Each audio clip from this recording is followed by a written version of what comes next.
What factor will gun control play in the 2016 campaign? Let's welcome in our panel for their first appearance of 2016, Skyping in from Utica, New York, pollster John Zogby of Zogby Analytics. John, of course, also the author of First Global's Understanding, Managing, and Unleashing Our Millennial Generation. And Skyping in as well, presidential historian Craig Shirley. Craig, the president of Shirley and Bannister Public Affairs, and he is the author of Last Act, the final years and emerging legacy of Ronald Reagan. As always, gentlemen, we appreciate your time, especially as we start the new year here on Newsmax Prime. Do you agree with Donald Trump, Craig, that these are baby steps that will lead to an even bigger attempt at a radical overhaul of the Second Amendment? I think that's a good point to start. That's a good place to start, and I think it's very worrisome. Is that the question is that why does Obama wait till his last year in office to enact these things?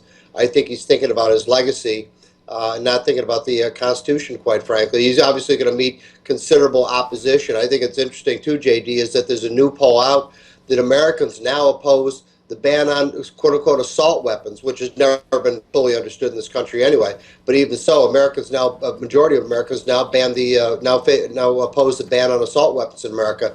The debate is changing rapidly toward self-enforcement, self-protection, and away from the police state. And he's on the wrong side of the political argument, and I'm afraid he's on the wrong side of history as well. Well, John, we just heard Craig reference one poll. There is another poll from Gallup, and I must admit, in all candor, I have my concerns about this poll from the elites, claiming that, quote, guns and gun control rank near the bottom of America's most pressing concerns. For last year, it rated 19th out of 23 of the top problems facing the country last year. I guess there are two ways to look at it, John. Number one, is this trying to prime the pump, suggesting, gee, it's not that big a deal if the president acts unilaterally, or does it show, after Congress said no thank you, Mr. President, to stricter gun control laws, the country has moved on? I think what it shows politically is that we are two nations, and it's not just simply gun control. It's immigration, it's abortion, it's foreign policy, national security, a whole wide range of issues. Guns as 19th out of 20, perhaps, but that also means that there are 17 or 18 before it that are crowding it out for the top.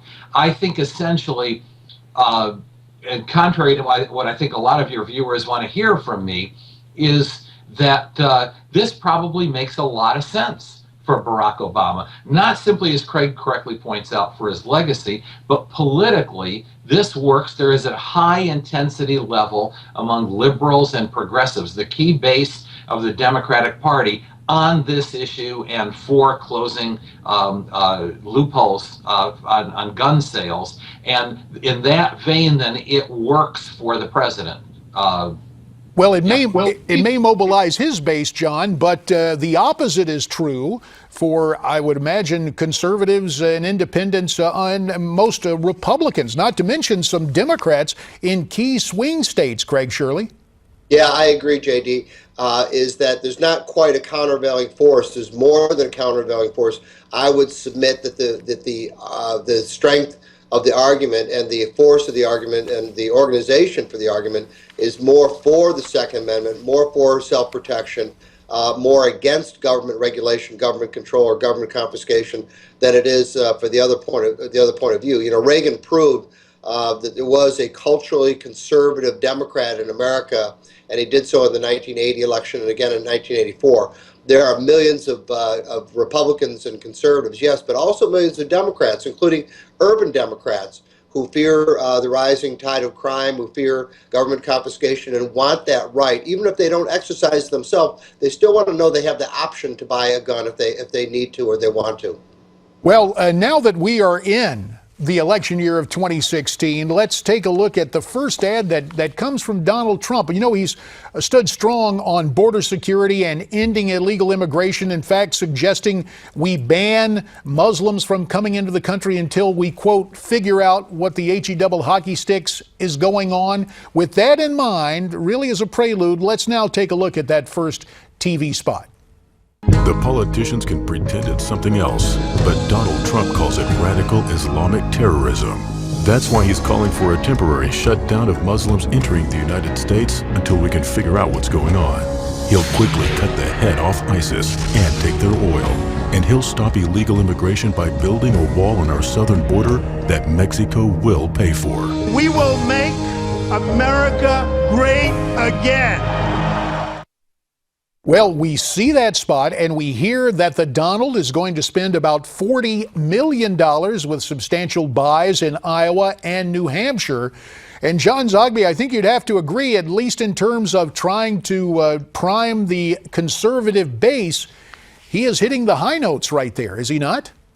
Yeah, that's got to be one of the top two issues right there is national security and quote unquote radical Islam.